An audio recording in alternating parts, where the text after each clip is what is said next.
राम राम। देखो यार, अगर तुम्हें पढ़ाई से कोई नौकरी मिली है, मतलब कि तुमने पढ़ाई करी है, उसके वजह से कोई नौकरी मिली है, पढ़ाई करते करते कोई जॉब लगी तुम्हारी सरकारी या किसी भी सेक्टर में तुम घुसे हो, तो उससे तुम्हें ऑनेस्ट रहना पड़ेगा, उसमें ईमानदारी तुम्हें दिखानी पड़ेगी। देखो,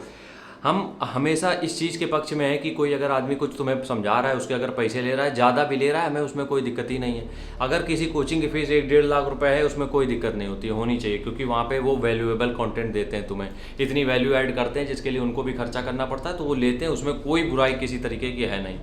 हम यहाँ पे लेकिन आज बात कर रहे हैं कि अगर तुम पढ़ाई करके, मान लो तुमने बहुत 2 साल 3 साल पढ़ाई करके तुम एक जॉब पे पहुंचे हो, सेलेक्ट हुए हो, और वहाँ जाके अगर तुम यार ये बदतमीजी कर रहे हो कि घूस ले रहे हो या फिर सही से काम नहीं कर रहे हो, जो भी चीज़ें कर रहे हो, तो तुम्हारी पढ़ाई का कोई मतलब नहीं बचता है। देखो, हमें ये लगता है तुम पैसा तो किसी भी तरीके से कमा सकते हो, पैसा कमाने के 75 तरीके, लेकिन कभी भी पैसा इस तरीके से ना कमाओ कि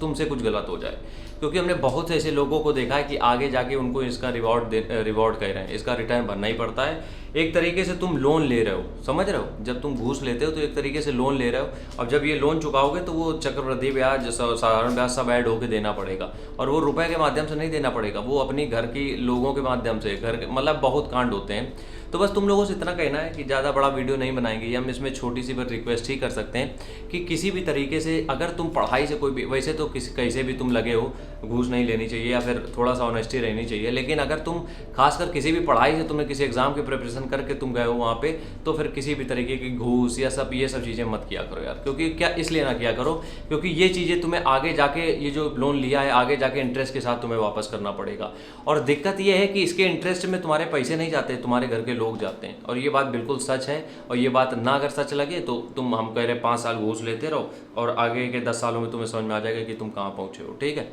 अगर अब तुम लोग कहोगे कुछ पॉलिटिशियन ऐसे जिन्होंने गलत कर दिया, जो ऊपर बने बैठे हैं, ऊपर है, सब कुछ है, वो उनकी ज़िंदगी में क्या भसड़ चल रही है वो उनको पता है, ठीक है। और बाकी जो तुम्हें लग रहा है गलत किया है, शायद वो गलत ना हो, शायद वो तुम्हारे लिए अच्छा कर रहे हो और होते